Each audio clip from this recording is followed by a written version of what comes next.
2024 లేదా 25లో డిగ్రీ లేదా బీటెక్ చదివారా? సాఫ్ట్‌వేర్ జాబ్ కోసం ఎదురు చూస్తున్నారా? అయితే కోడ్ జ్ఞాన్ 100 డేస్ కోర్సులో చేరండి, జాబ్ సాధించండి.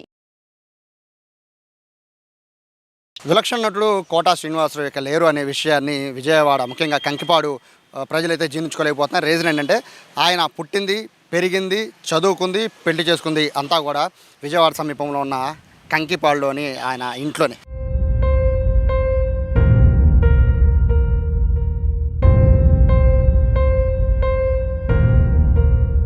ప్రస్తుతం నేను ఆయన దగ్గర ఉన్నాను కంకిపాడులో. ప్రస్తుతం నా వెనకాల చూడొచ్చు, కంకిపాడులో కోటా శ్రీనివాసరావు పుట్టి పెరిగిన ఇల్లు ఇది. అయితే ఇంటికి కూడా ఆయన వాళ్ళ నాన్నగారి పేరు పెట్టుకున్నారు, కోటా సీతారామాంజనేయులు డాక్టర్. ఆయన పేరు పెట్టుకున్నారు. ఇక్కడ ఎవరిని అడిగినా కూడా, కంకిపాడులో ఎవరిని అడిగినా కూడా కోటా గురించి చాలా గొప్పగా చెప్తూ ఉంటారు. సో కోటా ఇల్లుని ఇప్పుడు చూద్దాం. బేసిక్గా ఇక్కడ ఇల్లు లేదు, ఎందుకంటే ఆయన పెళ్ళైన తర్వాత ఆయన ఇక్కడి నుంచి హైదరాబాద్ వెళ్ళిపోయారు. ఇక్కడ ఉన్న ఇంటిని, ఆయన పుట్టి పెరిగిన ఇంటిని, అలాగే అన్నదమ్ములు అందరూ కూడా ఇక్కడే పుట్టి పెరిగారు. ఆ ఇంటిని పడేసి మళ్ళీ ఒక పెద్ద ఇల్లు కడదామని ఆయన ఆలోచన చేశారు. కానీ ఆయన ఆలోచనలో మాత్రమే ఉండిపోయింది. ప్రస్తుతానికైతే ఇల్లు లేదు, కానీ లోపల కొంతమందిని అయిన వాళ్ళని, చిన్నప్పటి నుంచి అదే ఇంట్లో పుట్టి పెరిగిన వాళ్ళని ఈ ఇంటికి వాళ్ళు ఏంటంటే ఒక కేర్ టేకర్ల కింద చుట్టూ, అంటే ఈ స్థలానికి కానీ లేదా ఆయన ఉన్న ఒక పెద్ద రేకుల షెడ్ ఉంటుంది, మొత్తానికి కూడా ఇక్కడ కేర్ టేకర్లుగా కొంతమంది నియమించుకున్నారు. వాళ్ళే ప్రస్తుతం ఇక్కడ ఉంటున్నారు. వాళ్ళతోనే మాట్లాడదాం, అలాగే చుట్టుపక్కల ఉన్న ప్రజలతో కూడా మాట్లాడదాం. కోటా శ్రీనివాసరావుకి కంకిపాడుతో ఉన్న అనుబంధం, కంకిపాడు ప్రజలకి కోటాతో ఉన్న అనుబంధం ఎలాంటిదో ఇప్పుడు తెలుసుకుందాం.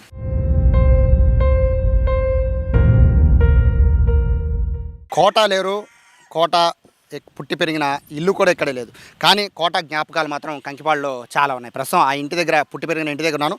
ప్రస్తుతం నా వెనకాల కనబడుతున్న ఖాళీ స్థలం అంతా కూడా కోటా శ్రీనివాసరావు, దాదాపు 70 సెంట్ల ఈ స్థలం అంతా కూడా కూతుళ్ళు కొడుకు పేరు మీద కోటా శ్రీనివాసరావు రాసేశారు. అయితే ఇక్కడ ఒక 2 ఫ్లోర్స్ బిల్డింగ్ ఉండేది. ఇప్పుడు మనము ఈ ఫ్రేమ్లో చూసినట్టు ఇక్కడ నుంచి, ఈ బిల్డింగ్ నుంచి మొదలు పెట్టుకొని దాదాపు ఈ గేట్ వరకు కూడా ఒక 2 ఫ్లోర్స్ బిల్డింగ్ ఉండేది. ఆ బిల్డింగ్లోనే కోటా శ్రీనివాసరావు పుట్టారు. ఆయన అలాగే ఆయన అన్నదమ్ములంతా కూడా ఇక్కడే పుట్టారు. కోటా శ్రీనివాసరావు చదువుకుంది, ఆడుకుంది మొత్తం కూడా ఇది కంకిపాడు రోడ్ల మీదే. అలాగే ఆయన చదువుకుంది, పెళ్ళయింది, అలాగే పెళ్లి తర్వాత ఉద్యోగం చేసింది కూడా ఇక్కడ ఇంటి నుంచే. అయితే ఆయన ఇంటిని పడగొట్టి రెనోవేట్ చేసి పెద్దిల్లు కడదామనే ఆలోచన వచ్చిన తర్వాత ఆలోచన అనేది పూర్తిగా అది ఆచరణలోకి తీసుకురాలేదు. కానీ ఒక చిన్న రేకుల షెడ్ ఇక్కడ వేయించారు, అది కూడా కేర్ టేకర్స్. కోటా శ్రీనివాసరావు చిన్నప్పటి నుంచి, అంటే వీళ్ళు చిన్నగా ఉన్న దగ్గర నుంచి వీళ్ళు కోటా శ్రీనివాసరావు ఫ్యామిలీతోనే వాళ్ళు ఉన్నారు. వాళ్ళని దూరం చేసుకోకుండా కోటా గారు దగ్గరుండి వాళ్ళ సొంత ఇంట్లో మనుషులాగా వాళ్ళని ఇక్కడ పెట్టి కొన్ని ఏళ్లుగా వాళ్ళని ఇక్కడే ఉంటున్నారు. కేర్ టేకర్గా ఈ స్థలాన్ని, అలాగే ఇంటిని చాలా రెగ్యులర్గా కోటా శ్రీనివాసరావు కంకిపాడు వస్తే ఖచ్చితంగా ఇక్కడికి వచ్చి వీళ్ళని పలకరించి వెళ్తూ ఉంటారు. నమస్తే అమ్మ, నిజంగా చాలా బాధాకరం, అందరికీ ఇష్టమైన నటుడు ఆయన. మీకున్న అనుబంధం ఏంటి? కోటా శ్రీనివాసరావు గారు ఇక్కడ ఎలా ఉండేవారు? ఈయన 10 ఏళ్ళ పిల్లడు ఇక్కడే ఉన్నాడండి. ఇక్కడ వచ్చేట వాళ్ళ పెద్దమ్మళ్ళు ఉండేవాళ్ళు. ఇక్కడ ఉండిపోయి ఆంజల్ డాక్టర్ గారు మీద అన్నీ అయిపోయింది. వాళ్ళ నాన్నగారు ఆంజల్ డాక్టర్ గారు అయితే ఈ 10 ఏళ్ళ పిల్లడు ఇప్పుడు వచ్చాడు, పెద్దోడు అయ్యాడు. ఆయన శ్రీనివాసరావు గారు ఈయన ఆడుకునేవాళ్ళు, చేసుకునేవాళ్ళు. పెళ్ళిళ్ళు కూడా అందరు ఇక్కడ అయిపోయింది. అదంతా ఇల్లు అనమాట. అది ఎంత ఉండంగానే వాళ్ళ డాక్టర్ గారు ఉండంగానే పెళ్ళిళ్ళు అయిపోయినాయి. అందరు పెళ్ళిళ్ళు అయిపోయినాయి. ఆడపిల్లలు ఏంటి, అందరిని పెద్దవాళ్ళు అయిపోయారు, అన్నీ అయిపోయినాయి. బాబు డాక్టర్ గారు ఇది అయిపోయాడు. డాక్టర్ గారు వల్ల మేము ఉన్నాం. ఆ బాబు ఆయన వెళ్ళిపోయినాక మమ్మల్ని మటుకు వదిలిపెట్టలేదండి. మేమంటే ఎంత ఇష్టమో అసలు. నన్ను ఆడపిల్లలాగా చూసుకున్నారండి వాళ్ళు. అసలు నా ఆడపిల్లలు లేని దానికి మళ్ళీ చూసుకున్నారు. నైట్ పని బాబు, ఇంత జరిగింది బాబు. ఇది ఆయన వెళ్ళిపోతున్నాకు చాలా బాధగా ఉంది బాబు. అసలు నన్ను ఆడపిల్లలాగా అన్నదమ్ముడులాగా ఉన్నాడు బాబు. నాకు ఇంటికి వెళ్ళబుద్ధి కట్టలేదు బాబు. అసలు ఏం చేస్తారు ఏంటో మరి. ఇదంతానేమో కొడుకు రాసేసాడు, మనవడికి. ఇవన్నీనేమో కూతుళ్ళకి రాసేసాడు. చెప్పాడు నాకు ఇటు రాసేసాను పుష్పవతి, అది ఎవరికి ఇబ్బంది పడకుండా నేను ఉండాలి అని రాశానని చెప్పాడు. వచ్చాడు మొన్న ఒక రోజు 4 నెలలు నాడు, 2 నెలలు నాడు, 3 నెలలు నాడు వచ్చాడు బాబు. వచ్చాడు, కూర్చున్నాడు. పుష్పవతి ఇప్పుడమ్మకి ఏం బాగలేన్నాడు, వాళ్ళ భార్యకి ఏం బాగుంటలేదు, మంచాన ఉందంట, ఏం బాగుంటలేదు పుష్పవతి అని బాబు కళ్ళు నీళ్ళు పెట్టుకున్నాడండి. బాబు ఏం వదలే బాబు గారు అంటే, ఏమవుద్దో ఏంటో అన్నాడు. అది మొత్తమే మాకు ఇది అంతే, మళ్ళీ రాలేదు. ఇక ఫోన్ ఏమన్నా చేస్తారమ్మా? మీకేమన్నా ఫోన్ ఏమైనా చేస్తుంటారా? మాస్టర్కి చెప్తారు, మాస్టర్ మాకు చెబుతాడు అప్పుడప్పుడు. ఆయన ఇప్పుడు హైదరాబాద్లో, ఆయన కూడా ఎందుకు కూతురు కోసం వెళ్ళి హైదరాబాద్లోనే ఉంటాడు. ఆ ఇల్లు ఇచ్చాడు, ఆయనకి కట్టి ఉంటే ఆయన ఉండన్నాలే, మనకు సొంతమేం కాదు, మనకొద్దు. ఇంతవరకు ఉండమంటే బాబు వాళ్ళ అయింది కదా, ఆయన సెలవే, నా బిడ్డల సెలవు, నా ముగ్గురు కొడుకులు పెళ్ళిళ్ళు అయినాయి, మనవరాళ్ళు అందరూ పెళ్ళిళ్ళు అయిపోయినాయి. అన్నీ కోటా గారి దయ వల్లే. వీళ్ళు అంతా ఈ దొడ్డునే జరిగిపోయింది. సో పెద్ద ఆయన ఉన్నారు, ఈయన 10 ఏళ్ల దగ్గర నుంచి కోటా గారితో పాటు కలిసి స్నేహంగా ఉండేవారు. మిమ్మల్ని చిన్నప్పటి నుంచి కలిసి ఉన్నా కూడా మిమ్మల్ని వదులుకోకుండా ఇంత పెద్ద స్థలానికి కంకిపాడి సెంటర్లో, సో ఇక్కడ మిమ్మల్ని ఇక్కడే ఉంచి ఒక షెల్టర్ నుంచి మీ పిల్లల పెళ్ళిళ్ళు, మనవల పెళ్ళిళ్ళు అన్నీ కూడా చేశారు కదా. సో ఎలా ఉండే చిన్నప్పటి నుంచి కోటా గారు ఎలా ఉండేవారు? అయ్యో, మేము కులానికి మంగళమైన వారు బ్రాహ్మణులైనా ఒక అన్నదమ్ములాగా ఇంట్లో అన్నదమ్ములు ఎలా ఉంటారో అలా ఉండేవాళ్ళు, తిరుగుతూ ఉండేవి. అంతేగాని నువ్వు దూరం ఉండాలనే సమస్య లేదు. నాన్నగారి కానించి వాళ్ళ ఆడపడుచులేంటి శ్రీనివాసరావు, వారి అన్నగారు, వారి తమ్ముడు గారు అందరూ కూడా అంత ప్రేమగా చూసేవాళ్ళు నన్ను. నేను 10 సంవత్సరాలు కురడప్పుడు వచ్చాను ఈ దొడ్డేకి. తర్వాత మా అమ్మ చచ్చిపోయారు. చచ్చిపోయిన తర్వాత ఇక తాతగారే పని చేస్తా ఇక్కడే ఉండిపోయాం. ఆ తర్వాత ఈయన చదువుకుంటూ ఉండేవాడు అప్పుడు శ్రీనివాసరావు. నేను కొద్ది గొప్ప బళ్ళకి వెళ్ళాను 2-3 ఏళ్ళ వరకు ఆయన మటే ఇక్కడ స్కూలు ఇది. ఆ తర్వాత ఈ పని మూలాన ఇది మాకు కుదరలేదు. ఆయన మెల్లిగా చదువుకొని బ్యాంక్ ఉద్యోగానికి వచ్చాడు. డాక్టర్ గారే ఇక్కడ బ్యాంక్ ఉండగా ఉద్యోగం వచ్చింది కంకిపట్టలో. ఆ బ్యాంక్ అయిన తర్వాత హైదరాబాద్ మారారు. మారిన తర్వాత ఈ బ్యాంక్ ఉద్యోగం చేత ఈ సినిమా నిర్మాతలు ఎట్లా అయ్యారో మరి ఆయనకి తెలీదు. పెట్టుబడి కోసం వచ్చారేమో కానీ మెల్లిగా అది పెట్టాడు ఛాన్సు. అప్పుడు కొద్ది చిన్న పాత్రలు వచ్చేవి. ఏది గుమస్తాగానో టీలు అందిస్తాం, కాపీలు అందిస్తాం అటువంటిది. తర్వాత అండి పతికట్టను తీశారు. పతికట్టను విశాఖపట్నంలో షూటింగ్ జరుగుతుంది. అప్పుడు చచ్చిపోయాడు వాళ్ళ నాన్నగారు ఇక్కడ. ఏమన్నా కబురు చేసాం, వచ్చాడు. వచ్చిన తర్వాత బ్రాహ్మణులు కదా నిత్యకర్మ చేయాలి కదండి. అప్పుడే మరి సౌరకర్మ చేయాల్సి వచ్చింది. అక్కడే ఎదురుగానే ఆ సౌరకర్మ నేనే చేసిన తర్వాత మళ్ళీ అక్కడి నుంచి డైరెక్టర్ కృష్ణ గారు ఫోన్ చేశారు.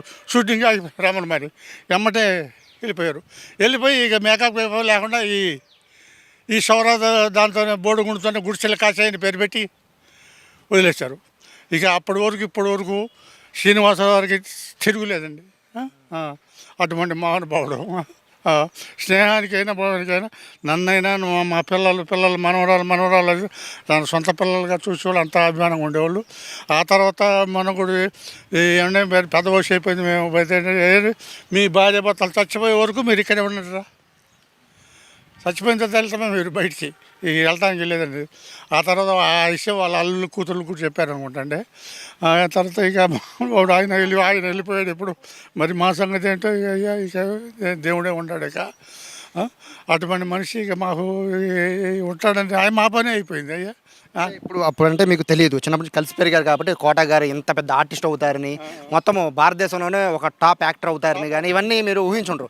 సో ఆయన ఒక స్టేజ్ వచ్చేసింది, కోటా గారు ఎవరికి అందనంత ఎత్తుకి వెళ్ళిపోయిన పరిస్థితుల్లో అప్పుడు మీతో మాట్లాడేవాళ్ళ రెగ్యులర్గా, అంటే చిన్నప్పటి నుంచి ఉన్నట్టుగా మాట్లాడేవాళ్ళు? వచ్చి దగ్గరికి వచ్చి ఎరా చంద్రాడు బాగున్నావా అన్నాడు. ఏం బాబు కళ్ళు సరిగ్గా కనపడతలేదు, నాకు సరిగ్గా కనపడతలేదు, పెద్ద వయసు వచ్చిందా తట్టా పడుతురా అన్నాడు. నీకు ఎన్ని సంవత్సరాలు అనేవాడు. నాకు 82 సంవత్సరాలు అన్నాడు. అయితే నాకన్నా 2 ఏళ్ళు పెద్దోడు, నువ్వు నాకు 80 సంవత్సరాలు అనేవాడు. ఇక్కడే కూర్చొని అడిగేవాడు. స్వతంత్రంగా అంటే దూరంగా కాదు, ఒరేని కూడా అనేవాడు. చంద్రాయుడు అనేవాడు ఆయన పేరు. పుష్పావతి బాగుందా, బాగున్నాడు. అయ్యా అంత సోషల్గా. వాళ్ళ తమ్ముడు శంకర్రావు కూడా, ఆయన కూడా చక్కగా పలకరించాడు. చంద్రాయుడు అని. వాళ్ళ అన్నగారు చచ్చిపోయాడు, నరసింహరావు ఇప్పుడు చచ్చిపోయాడు. ఆయన ఇల్లు ఆబదారు ఆ రోడ్డు. ఈ శ్రీనివాసరావు మొన్నటి వరకు కూడా నన్ను అంత అభిమానంగా చూశాడండి. ఇక దేవుడు దేవాబాయ్. ఇప్పుడు అంత పెద్ద యాక్టర్ కదండి, చుట్టుపక్కల వాళ్ళు ఆయన బేసిక్గా ఆయన అపాయింట్మెంట్ కోసమే నిర్మాతలు ఎదురు చూసిన పరిస్థితి ఒక టైంలో.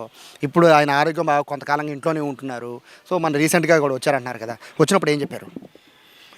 ఏమి చెప్పారు? జాగ్రత్త అని చెప్తాను.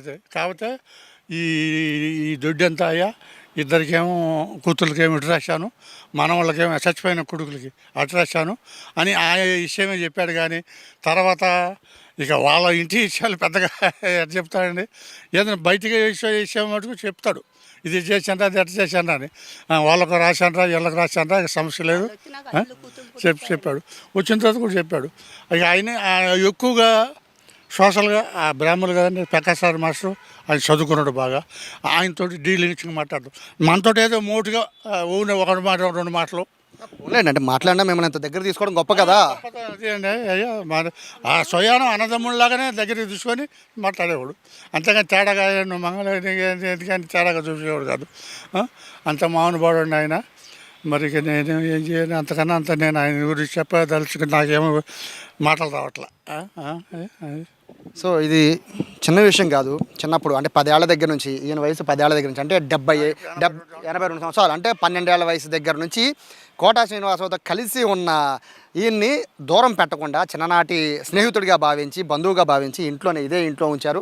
ఇక్కడ ఉన్న ఆస్తులు పంపకాలు చేసినా కూడా వాళ్ళ పిల్లలకు కూడా చెప్పి ఇక్కడి నుంచి వీళ్ళు వెళ్ళరు, వీళ్ళు చనిపోయేంత వరకు వీళ్ళు ఇక్కడే ఉంటారని చెప్పారంటే నిజంగా కోట గొప్పతనం తెలుసుకోవచ్చు. బేసిక్గా చాలా ప్రైమ్ ఏరియా కంకిపాడులో. అటువంటి ప్రాంతంలో వీళ్ళకి ఫ్యామిలీకి అవకాశం ఇవ్వడే కాదు, వీళ్ళ పెళ్ళిళ్ళు, వీళ్ళ కూతుళ్ళు కొడుకుల పెళ్ళిళ్ళు, మనవాళ్ళ పెళ్ళిళ్ళు అన్నిటికీ కూడా కోట గారు ఇదే ప్లేస్లో నుంచి వచ్చి వాళ్ళ సహకారం అందించడం, ఇదే ప్లేస్లో కోటగారి పెళ్ళిళ్ళు అలాగే వాళ్ళ పిల్లల పెళ్ళిళ్ళు అన్నీ కూడా ఇదే ప్లేస్లో అవడం, ఇవన్నీ చూస్తుంటే ఈ స్థలానికి కోట శ్రీనివాసరావు గారికి చాలా అవినాభావ సంబంధం అయితే ఉంది. ఆయన గతంలో 2-3 నెలల క్రితం వచ్చినప్పుడుగా కూడా దీని గురించి మాట్లాడినట్టుగా కూడా చెప్తున్నారు. ఇక్కడ కోట శ్రీనివాసరావు వస్తే ఖచ్చితంగా అందరూ బాగోగుల గురించి అడుగుతూ ఉంటారు. అలాగే ఎవరికైనా ఏదైనా సహాయం కావాలన్నా కూడా కోటకి సహాయం చేసే గుణం ఉందని కూడా చెప్తున్న నేపథ్యంలో ప్రస్తుతం అయితే కంకిపాడు మొత్తం కూడా విషాదంతో మునిగిపోయిందని చెప్పుకోవచ్చు. ఎందుకంటే ఇక్కడ కోట శ్రీనివాసరావు అనుబంధం 1 కాదు 2 కాదు. ఆయన సినిమాల్లోకి వెళ్ళి ఆయన టాప్ యాక్టర్ అయినా కూడా ఈ కంకిపాడుని అయితే వదిలిపెట్టలేదు. రెగ్యులర్గా కంకిపాడుకు వస్తూ ఉండేవాళ్ళు. ఇక్కడ ఉన్న ఫ్రెండ్స్తో, చిన్ననాటి ఫ్రెండ్స్తో, అలాగే ఆయనతో పాటు చదువుకున్న వాళ్ళతో, అలాగే ఫ్యామిలీ మెంబర్స్తో, చుట్టుపక్కల వాళ్ళతో చాలా ఆప్యాయతగా అనురాగంగా మాట్లాడేవాళ్ళు. హైదరాబాద్ వీళ్ళు వచ్చినా కూడా అదేవిధంగా చూసేవారని చెప్పి గతంలో చాలా ఇంటర్వ్యూల్లో కూడా కోట గారు కూడా చెప్పిన సంగతి తెలిసింది. ప్రస్తుతానికి అయితే కోట గారు లేని విషయం, కోట గారికి రారనే విషయం అయితే ఇక్కడ ఉన్న వాళ్ళు ఎవరు కూడా జీర్ణించుకోలేకపోతున్నారు. కెమెరా పర్సన్ కృష్ణతో సాయి, సుమన్ టీవీ, కంకిపాడు నుంచి.